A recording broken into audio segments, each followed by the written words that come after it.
पुरै त्रिशुली आमा live live यो चाहिँ है गाइस यस्तो लाइभ छ।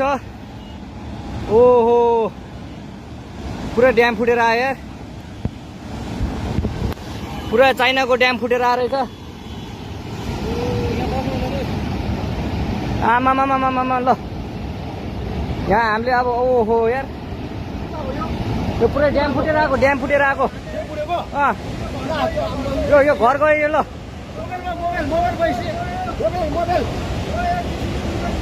ल त्रिशुली बजारै गयो यार।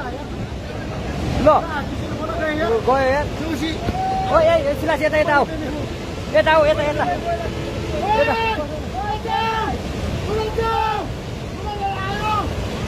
आमा यार बजारै गयो यार। यहाँ नबसौँ ल, अलि टाढा बसौँ टाढा। यो पुरै ल घरहरू जम्मै गयो। ल घरहरू जम्मै गयो यो पुरै आमामा ड्याम यार।